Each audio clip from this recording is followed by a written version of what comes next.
Hello students, हम लोग कुछ और एमसीक्यूज़ करने वाले हैं। ठीक है, इंडियन पॉलिटी में हम जैसा कि आप लोग पता है हम लोग 500 एमसीक्यूज़ करने वाले हैं, जिसका ये लेक्चर नंबर 6 है। ठीक है, मेरा नाम हुआ प्रशांत कुमार पांडे। आप लोग देख रहे हो UPSC max. Max means maximum study. हम लोग किसके लिए तैयारी कर रहे हैं? एसएससी की कोई भी एग्ज़ाम के लिए तैयारी कर रहे हैं, खास करके सीएचएसएल और सीजीएल। ठीक है, तो इन दोनों के लिए आप ये जो क्वेश्चन है आप देख सकते हो। चलिए, और भी है, रेलवेज वगैरह की भी तैयारी करो तो नो डाउट आपको ये काम करने पड़ेगा। आपको करना क्या है कि जो भी मैं क्वेश्चन बताऊंगा आपको अपनी कॉपी में इसको मार्क करनी है, और अगर आपका क्वेश्चन सही है तो आप उसको टिक लगाओगे, अगर वो आपका क्वेश्चन गलत है तो आप इसको क्रॉस करोगे, और आपको मुझे कमेंट करके बतानी है कि आप इस बार कितना मार्क्स गेन किए। टोटल इस बार मैं 19 क्वेश्चन करवाने वाला हूं, आपको बताना है कि आपका कितना सारा क्वेश्चन सही हुआ है। राइट, चलिए क्वेश्चन नंबर 1 देखते हैं। क्वेश्चन नंबर 1 ये आपसे कह रहा है कि हाई कोर्ट के पास कौन सा ऐसा आर्टिकल में पावर मिलता है, कौन सा ऐसा आर्टिकल है जो हाई कोर्ट को ये पावर देता है कि जब वो फंडामेंटल राइट को मतलब इशू कर रहे होगा, इन्फोर्स कर रहे होंगे, तो वो रीट्स इशू कर सकते हैं। बेसिकली हाई कोर्ट के पास किस आर्टिकल के तहत उनके पास पावर है कि वो फंडामेंटल राइट को इन्फोर्स कर सकते हैं? Article 227, article 225, article 228, article 226। कौन होगा? जल्दी फास्ट बताइए, विच वन इज करेक्ट आंसर। चलिए, अपना कॉपी में अगर आपने मार्क कर चुके होंगे, क्योंकि अगर वीडियो पॉज करनी है आपको अपनी कॉपी में मार्क लगानी है, आप अगर लगा चुके होंगे तो इसका करेक्ट आंसर होगा दैट इज आर्टिकल 226। कहाँ गया? डी नंबर, बिल्कुल ये राइट। आर्टिकल 226, ये आर्टिकल 226 पावर करता है किसको? हाई कोर्ट को। नोटिस कीजिएगा, सुप्रीम कोर्ट को नहीं, हाई कोर्ट को। हाई कोर्ट को ये पावर करता है, पावर देता है कि आप फंडामेंटल राइट्स को आप क्या करोगे? इन्फोर्स करोगे। क्या करोगे? इन्फोर्स कर सकते हो, और अगर उस पर कुछ भी अगर वैसा हो रहा है तो आप रीट्स इशू कर सकते हो। क्या कर सकते हो? रीट्स इशू कर सकते हो। क्वेश्चन नंबर 2 देख लेते हैं कि किसके पास ये पावर है, किसके पास ये अथॉरिटी है कि वो जो हाई कोर्ट का जुडिक्शन है ना, जुडिक्शन मतलब कि उसका एरिया, ठीक है, उसको वो बढ़ा सकते हैं या तो कम कर सकते हैं, एक्सपेंड कर सकते हैं या लिमिट कर सकते हैं। किसके पास ये पावर है कि हाई कोर्ट का जुडिक्शन को एक्सपेंड कर सकते हैं या तो उसको लिमिट कर सकते हैं? पार्लियामेंट के पास ये पावर है, प्रेसिडेंट के पास ये पावर है, स्टेट लेजिस्लेचर के पास पावर है, या फिर चीफ जस्टिस ऑफ इंडिया के पास ये पावर है? फास्ट। चलिए, आप लोग अपना आंसर मार्क लगा लिए होंगे। इसका करेक्ट आंसर होगा option number A, parliament. Parliament के पास ये पावर है कि वो हाई कोर्ट का जो ज्यूडिक्शन है ना, उसको बढ़ा भी सकता है, घटा भी सकते हैं। प्रेसिडेंट के पास पावर नहीं है, स्टेट लेजिस्लेचर के पास पावर नहीं है, चीफ जस्टिस के पास सिंगली पावर नहीं है। सिर्फ और सिर्फ पार्लियामेंट के पास पावर है कि वो मॉडिफाई कर सकता है जुडिक्शन of high court. High court का जितना भी है ना, HIGH, high COURT, high court का जो भी जुडिक्शन, जुडिक्शन मतलब समझो ना उसका पावर। ठीक है, तो हाई कोर्ट का जो पावर है, जुडिक्शन है, उसकी मतलब जो भी जुडिशरी एरिया है, उससे भी उससे बाहर भगा सकती है और उसको कम भी कर सकती है। ठीक है, ये जो डिविशन का पावर है, ज्यूडिक्शन का पावर, वो कौन कम कर सकता है? नो डाउट पार्लियामेंट कम कर सकती है। क्वेश्चन नंबर 3 आपसे कह रहा है कि किस बेसिस पे आप हाई कोर्ट के जज को रिमूव कर सकते हो उसके ऑफिस से?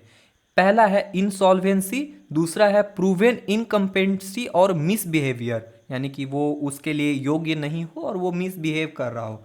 तीसरा है मेंटल अनसॉल्वडनेस, ठीक है, यानी कि वो मेंटली ठीक नहीं है। चौथा है all the option are valid. जितना भी अब में ऑप्शन दी हुई है सब के सब सही है।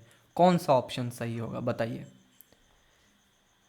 तो इसका करेक्ट आंसर होगा ऑप्शन नंबर डी, सारे। इन सभी के बेसिस पे किसी एक हाई कोर्ट के जज को रिमूव किया जा सकता है, इम्पीच किया जा सकता है। समझ में आ रहा ना? जजेस को निकालने का जो प्रोसेस होता है उसको क्या कहते हैं? इम्पीचमेंट कहते हैं। ठीक है, ये बात तो समझ में आएगा ना?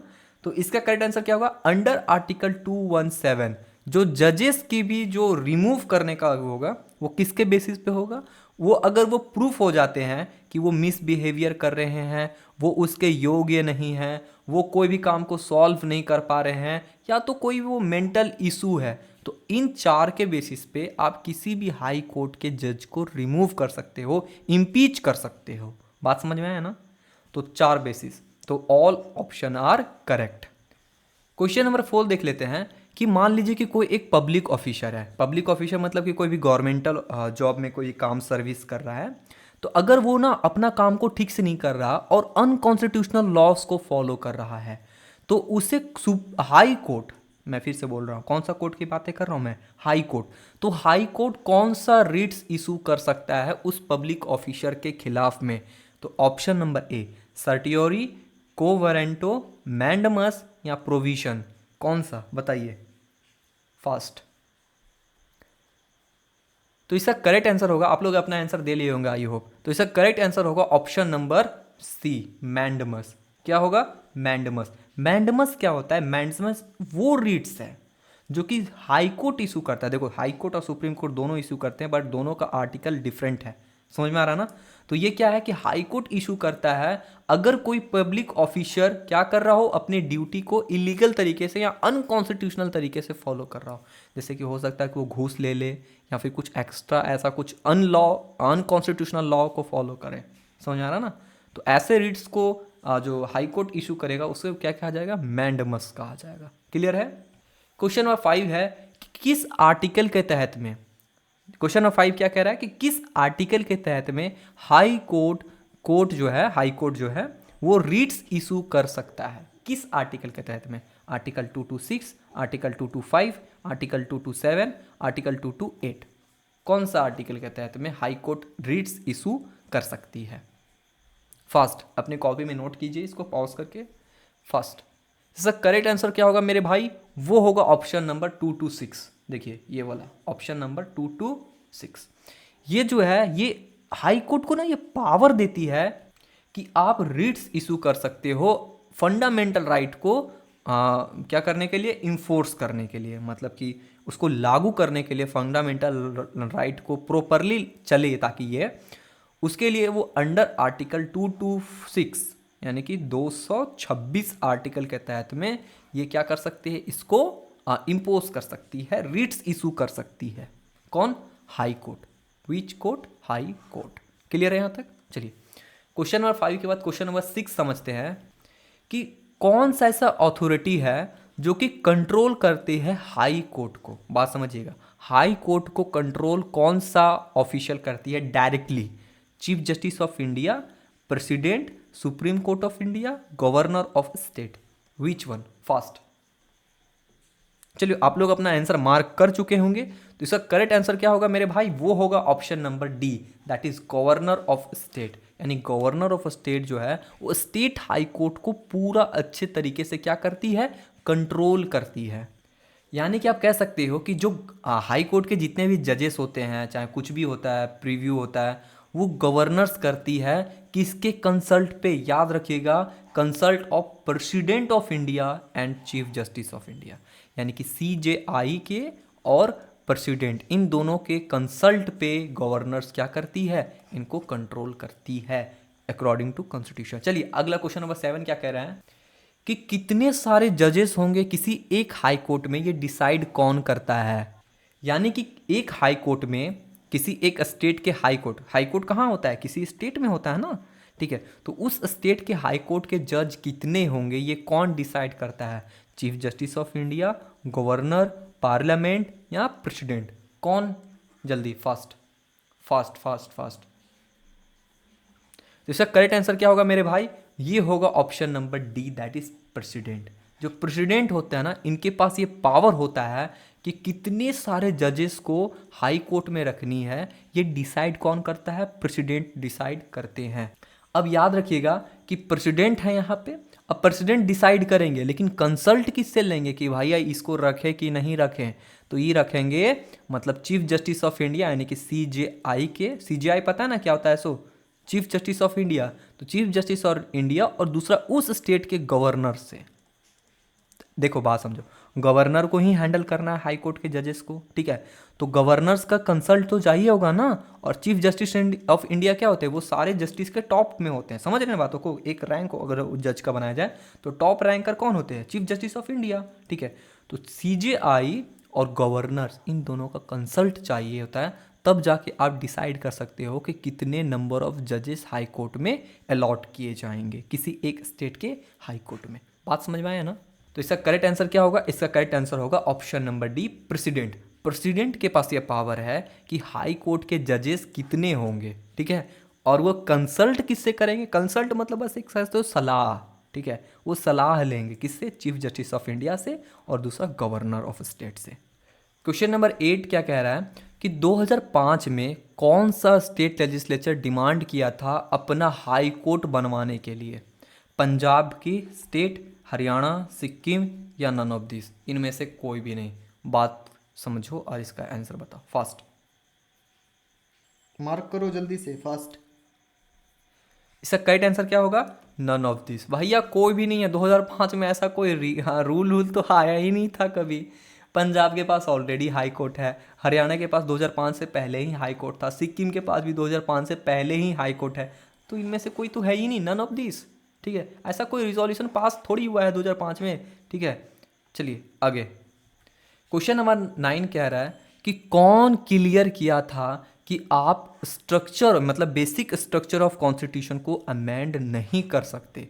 मतलब इनमें से कौन सा ऐसा बॉडी है जिन्होंने ऐसा क्लियरिफाई किया था कि आप बेसिक स्ट्रक्चर ऑफ कॉन्स्टिट्यूशन को अमेंड नहीं कर सकते? ये अमेंड आप नहीं कर सकते। कौन सा बॉडी था? गवर्नमेंट था हमारे, पार्लियामेंट था, सुप्रीम कोर्ट ऑफ इंडिया था, या फिर प्राइम मिनिस्टर थे? इनमें से चार में से कौन सा करेक्ट आंसर होगा? कौन थे जिन्होंने ये क्लियर किया था कि आप बेसिक कॉन्स्टिट्यूशनल को अमेंड नहीं कर सकते? ठीक है, चलिए फास्ट। भैया option number c is the correct answer, supreme court of India. भाई किस केस में किया था? वो किए थे केशवानंद भारती केस, कल ही मैंने बताया था। कब? 1973 में ये काम किया गया था, ठीक है। और इसमें एक नया कॉन्सेप्ट लाया गया था बेसिक स्ट्रक्चर का, यानी कि जो हमारे कॉन्स्टिट्यूशन का जो मूलभूत सिद्धांत है ना, आप उसको चेंज नहीं कर सकते। बात को समझ में आए ना? तो किस केस में किया गया ये पूछा जाता है, तो केशवानंद भारती केस में किया गया था। कब किया गया था ये पूछा जाता है, 1973 में किया गया था। किसने किया था? सुप्रीम कोर्ट ने किया था, ठीक है। बस क्लियर यहाँ तक? चलिए आगे बढ़ते हैं। क्वेश्चन नंबर 10 कह रहा है कि कौन सा इनमें से आर्टिकल है, आर्टिकल 352, 368, 351 या 346, इनमें से कौन सा ऐसा आर्टिकल है जिसको इंटरप्रेट किया गया था Keshavananda Bharati case versus state of Kerala के रिकॉर्डिंग में, जब ये बहुत बड़ा जजमेंट दिया गया था बेसिक स्ट्रक्चर डॉक्ट्रिन के बारे में? मतलब किस आर्टिकल को बहुत ज़्यादा यूज़ किया गया था, इस पे विवाद हुआ था, किस आर्टिकल को लेकर? आर्टिकल 352, 368, 351 या 346? Which one is the correct answer? बात समझ में आ रहा ना? Keshavananda Bharati versus state of Kerala case में किस आर्टिकल के तहत में इतनी सारी बातें हुई थी, ठीक है, किस किस के बारे में बताइए फास्ट। चलिए आपका आंसर आ गया होगा, तो इसका करेक्ट आंसर होगा मेरे भाई, वो होगा 368, option number b, that is 368। बात को समझिए, 368 क्या कहता है? तो 368 ये पावर देता है पार्लियामेंट को कि वो कॉन्स्टिट्यूशन को अमेंड कर सकती है। बात को समझिए। अब देखिए, कॉन्स्टिट्यूशन को अमेंड कर सकती है, लेकिन जो सुप्रीम कोर्ट है उन्होंने ये रूल किया और समझाया, क्लियरिफाई किया केशवानंद भारती केस में कि ये जो पावर है ना, ये लिमिटेड है, कि आप बेसिक स्ट्रक्चर को अमेंड नहीं कर सकते। तो ये कौन सा पावर था भाई जिसकी वजह से इतना विवाद हुआ था? आर्टिकल 368 ये पावर था कि पार्लियामेंट जो है वो क्या कर सकती है, किसी भी कॉन्स्टिट्यूशन को अमेंड कर सकती है। पार्लियामेंट के पास ये पावर है कि कॉन्स्टिट्यूशन को अमेंड कर सकती है। क्वेश्चन नंबर 11 देख लेते हैं कि इनमें से कौन सी अथॉरिटी थी जिन्होंने जुडिशियल रिव्यू को थोड़ा कर्टेल करने की कोशिश की थी 42nd अमेंडमेंट में? बात समझिए, 42nd अमेंडमेंट जिसको हम लोग मिनी कॉन्स्टिट्यूशन कहते हैं, इस कॉन्स्टिट्यूशन में जो जुडिशियल रिव्यू पावर है ना, इसको कम करने की कोशिश किसने की थी?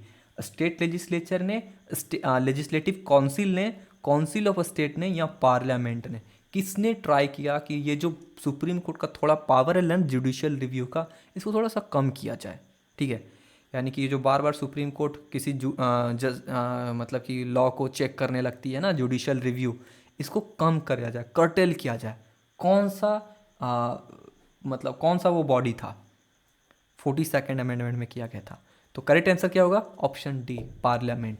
पार्लियामेंट ने क्या किया था कि ऐसा पावर लाया था, जो उन्होंने ट्राई कैसा किया था 1976 में by the help of second 42nd constitutional amendment act के थ्रू। लेकिन बाद में क्या होता है कि सुप्रीम कोर्ट ने उसी जुडिशियल रिव्यू के हेल्प से उसे स्ट्रक डाउन कर दिया और ये बोला कि ये तो एक अनकॉन्स्टिट्यूशनल चीज़ है। बात समझ में आ रही है ना? बात समझ में आ रही है ना? चलिए, गुड। क्वेश्चन नंबर 12 देख लेते हैं कि करेक्ट फुल फॉर्म क्या है पीआईएल का in the legal context. Legal context में कुछ भी आ सकता है, सिर्फ फुल फॉर्म नहीं आपसे पूछ रहा। तो किस आर्टिकल में पीआईएल आता है? आर्टिकल नंबर 229 पे, या फिर स्पेशल लीव पार्टीशन पे, पिटीशन पे, सॉरी पार्टीशन बोल रहा हूँ मैं, अंडर आर्टिकल 232 पे, या पब्लिक इंटरेस्ट लिटिगेशन। इनमें से कौन सा करेक्ट होगा? चलिए, पीआईएल का करेक्ट फुल फॉर्म क्या है? तो इसका करेक्ट आंसर क्या होगा? No doubt, public interest litigation. तो पब्लिक इंटरेस्ट लिटिगेशन क्या होता है? देखिए बात समझिएगा। तो पब्लिक इंटरेस्ट लिटिगेशन, जिसको हम लोग पीआईएल कहते हैं, ये सिटीजन को ये अलाउ करता है कि आप डायरेक्टली ना कोर्ट को पहुंच सकते हो जब आपका फंडामेंटल राइट वॉयलेट हो रहा होता है। मतलब अगर आपका फंडामेंटल राइट वॉयलेट हो रहा है तो आप डायरेक्टली क्या कर सकते हो? सुप्रीम कोर्ट या फिर हाई कोर्ट में पीआईएल डाल सकते हो। तो वो जो मतलब एक आप लिस्ट डालते हो ना, उसी लिस्ट को पीआईएल कहते हैं। क्या कहते हैं? PIL, public interest litigation. Clear है यहाँ तक? क्वेश्चन नंबर 12 हो गया क्लियर। क्वेश्चन नंबर 13 देख लेते हैं। क्वेश्चन नंबर 13 ये आपसे कह रहा है कि किस कॉन्स्टिट्यूशनल प्रोविजंस, या फिर आर्टिकल पूछ रहा है, किस आर्टिकल के तहत में कोई भी आदमी अपील कर सकता है सुप्रीम कोर्ट को डायरेक्टली। बात को समझिएगा, कौन से आर्टिकल के तहत में कोई एक इंसान, जैसे कि मान लीजिए हाई कोर्ट कोई जजमेंट दे दिया, ठीक है, अब उस जजमेंट के खिलाफ जाना है आपको, तो आप सुप्रीम कोर्ट में जाओगे ना, सुप्रीम कोर्ट में जाओगे ना, तो किस आर्टिकल के तहत में जाओगे? आर्टिकल 140, आर्टिकल 136, आर्टिकल 146, या फिर आर्टिकल 137? कौन सा आर्टिकल है जो आपको पावर करता है कि आप सुप्रीम कोर्ट में जा सकते हो अगर आपके जो लोअर कोर्ट्स हैं वो आपको आपका डिसीजन आपको अच्छा नहीं लगा उनका? ठीक है, बात समझ में आ रहा ना? तो और रिफाइन डिसीजन के लिए आप सुप्रीम कोर्ट किस आर्टिकल के तहत में जा सकते हो? फर्स्ट, तो इसका करेक्ट आंसर क्या होगा? Option number b is the correct answer, 136। 136 जो आर्टिकल है ना, ये एक इंसान को, एक आदमी को ये पावर देता है कि अगर कोई भी लोअर कोर्ट या ट्रिब्यूनल अगर कोई जजमेंट देता है और वो आपको पसंद नहीं आ रहा है या फिर आप उससे सेटिस्फाई नहीं हो, तो आर्टिकल 136 का पावर यूज़ करके आप डायरेक्टली सुप्रीम कोर्ट जा सकते हो। किसके पास जा सकते हो? सुप्रीम कोर्ट का दरवाज़ा खटखटा सकते हो अगर कोई लोअर कोर्ट आप उससे सहमति नहीं हो। समझ में आ रहा ना? तो कौन सा आर्टिकल है? आर्टिकल 136। 136 आपको ये पावर देती है। समझ में आ रहा ना? चलिए, क्वेश्चन नंबर 14 हम लोग देख लेते हैं कि कौन सा ऐसा आर्टिकल है जो सुप्रीम कोर्ट को ये पावर देता है कि वो कोई भी अगर जजमेंट देना तो उनके जितने भी लोअर कोर्ट है उन पर ये बाइंडिंग होगा। मतलब सुप्रीम कोर्ट को सुप्रीम पावर कौन देता है? Article 137, article 300, article 139, article 140, article 141। इनमें से कौन सा ऐसा आर्टिकल है जो सुप्रीम कोर्ट को पावर देता है कि अगर वो कोई जजमेंट दे तो उसे सारे कोर्ट में बाइंडिंग किया जाएगा, मतलब वो बाइंड रहेगा। समझ में आ रहा ना? चलिए, कौन सा आर्टिकल है? तो इसका करेक्ट आंसर क्या होगा? Option number D, that is article 141। Article 141, 141 जो है ना, वो सारे सुप्रीम जितने भी लोअर कोर्ट हैं उनको ये बाइंडिंग करता है कि वो अगर कोई जजमेंट दे तो वो सभी जगह पे एप्लीकेबल होगा। होल टेरिटरी ऑफ इंडिया, जितना भी इंडिया का एरिया है वहाँ पे ये एप्लीकेबल होगा। समझ में आ रहा ना? चलिए, क्वेश्चन नंबर 15 देख लेते हैं। चलिए, तो क्वेश्चन नंबर 15 क्या बोल रहा है कि अगर बाय द वे आपको सुप्रीम कोर्ट का जो ज्यूडिक्शन का एरिया है ना, अगर उसको बड़ा करना है, बढ़ाना है, तो किस आर्टिकल के तहत में आप उसके पावर को बढ़ा सकते हो? Under article 138, under article 148, under article 143, under article 145। किस आर्टिकल के तहत में आप सुप्रीम कोर्ट का जो पावर है ना उसको सुप्रीम कर सकते हो, इनलार्जमेंट कर सकते हो, बढ़ा सकते हो।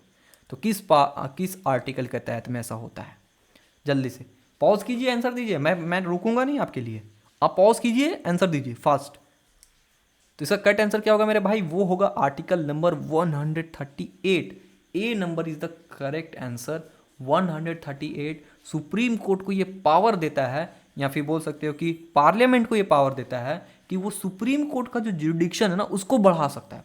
देखो फिर से मैं बोल रहा हूँ, सुप्रीम कोर्ट को ये पावर नहीं है, पार्लियामेंट को पावर है। पार्लियामेंट के पास पावर है कि वो इम्पावर कर सकता है सुप्रीम कोर्ट को और उसके जुडिक्शन को बढ़ा सकता है, जो कि यूनियन लिस्ट में मेंशन है। बात को समझिएगा, अगर वो यूनियन लिस्ट में मेंशन है तो उस एरिया में सुप्रीम कोर्ट का ज्यूडिक्शन को और बढ़ा सकता है parliament with the help of 138 article. Clear है ना? चलिए क्वेश्चन नंबर 15 हो गया। क्वेश्चन नंबर 16 देख लेते हैं। चलिए क्वेश्चन नंबर 16 क्या कह रहा है कि कौन सा ऐसा आर्टिकल है जो मतलब सुप्रीम कोर्ट को पावर देता है कि वो रीट्स इशू कर सकता है। एक तो नो डाउट आर्टिकल नंबर 32 हो गया, ठीक है, आर्टिकल नंबर 32। दूसरा कौन सा आर्टिकल है? 169, 139, 168, 145। कौन सा ऐसा आर्टिकल है जो सुप्रीम कोर्ट को ये पावर देता है कि वो रीट्स इशू कर सकते हैं फंडामेंटल राइट को इन्फोर्स करने के लिए? First do it. चलिए तो इसका करेक्ट आंसर क्या होगा? इसका करेक्ट आंसर होगा मेरे भाई वो होगा option number b, article 139। Article 139 जो है ना वो पावर देता है सुप्रीम कोर्ट को कि वो रीट्स इशू कर सकता है फंडामेंटल राइट्स को इन्फोर्स करने के लिए अंडर आर्टिकल 139 के तहत में। और याद रखिएगा ये तो है सुप्रीम कोर्ट के पास पावर, और हाई कोर्ट के पास पावर कितना है? हाई कोर्ट के पास है 226, ठीक है, 226 पावर है किसके पास? हाई कोर्ट के पास। और ये 139 पावर है सुप्रीम कोर्ट के पास, ठीक है, कि वो रीट्स इशू कर सकते हैं किसको मतलब इन्फोर्स करने के लिए? फंडामेंटल राइट्स को इन्फोर्स करने के लिए। करेक्ट है ना? चलिए क्वेश्चन नंबर 16 के बाद क्वेश्चन नंबर 17 देख लेते हैं। क्वेश्चन नंबर 17 क्या कह रहा है कि मान लीजिए कि कोई केस है, उसको सुप्रीम कोर्ट अपने पास बुला सकता है। किस आर्टिकल के तहत में? मान लीजिए कोई एक हाई कोर्ट के पास कोई केस गया, हाई कोर्ट के पास। अब वो जो केस है ना वो सुप्रीम कोर्ट कॉल कब कर सकता है? अपने पास बुला सकता है, लेकिन किस आर्टिकल के तहत में? Article 139A, article 139B, article 139C या 138? किस आर्टिकल के तहत में सुप्रीम कोर्ट लोअर कोर्ट के जो भी केसेस होंगे उसको अपने पास बुला सकती है? ठीक है, कौन सा आर्टिकल होगा? फर्स्ट तो इसका करेक्ट आंसर क्या होगा? आर्टिकल नंबर 139A, यानी कि option number A is the correct answer. तो ये सुप्रीम कोर्ट के पास ये पावर देता है कि वो कोई भी केसेस जो कि मतलब हाई कोर्ट में चल रहा होगा तो उनको क्या कर सकती है? बुला सकती है, ठीक है, अपने पास में। क्वेश्चन नंबर 18 देख लेते हैं। ये क्वेश्चन तो भी जस्ट हमने किया कि सुप्रीम कोर्ट के पास कौन सा ऐसा पावर है जिसे वो सारे लॉ को बाइंड कर सकती है उसके लोअर कोर्ट में? अभी जस्ट मैंने किया आर्टिकल 142, ये बताना होगा आपको 141, 143 या फिर 144 कौन सा आर्टिकल है? फर्स्ट अभी जस्ट मैंने बताया, नो डॉट वो आर्टिकल कौन होगा? 141, option number b is the correct answer. अभी जस्ट मैंने बताया, ठीक है। ये क्या करता है आर्टिकल ना ये बाइंड करता है जितने भी लोअर कोर्ट है उनको कि वो सुप्रीम कोर्ट का जो भी आएगा ना जजमेंट उसको सारे कोर्ट में बाइंडिंग होगा, ठीक है। चलिए क्वेश्चन नंबर 19 देख लेते हैं। क्वेश्चन नंबर 19 लास्ट क्वेश्चन है, ठीक है। तो क्वेश्चन नंबर 19 आपसे ये कह रहा है कि जो सुप्रीम कोर्ट है, यानी कि कह सकते हो कि जो सुप्रीम कोर्ट है कि वो जितने भी सिविल या जुडिशियल अथॉरिटीज़ हैं वो उनके क्या कर सकते हैं? एड में एक्ट करते हैं। कौन सा आर्टिकल है? आर्टिकल 246, आर्टिकल 245, आर्टिकल 146, 144 कौन सा आर्टिकल करेक्ट होगा? First option number D is the correct answer, article 144। चलिए समझते हैं और इसके बाद चलिए फाइनल हो गया। आपका कितना करेक्ट हुआ आप मुझे कमेंट करके बताओगे। टोटल 19 क्वेश्चन है, आपका कितना हुआ? फर्स्ट। और कोई भी हेल्प करना चाहते हो तो नो डाउट आप कर सकते हो, क्योंकि आपको पता है कि हमारे पीछे कोई भी बैकग्राउंड नहीं है। ठीक है, तो मिलते हैं अगली वीडियो में, तब तक के लिए जय हिंद, जय भारत, वंदे मातरम।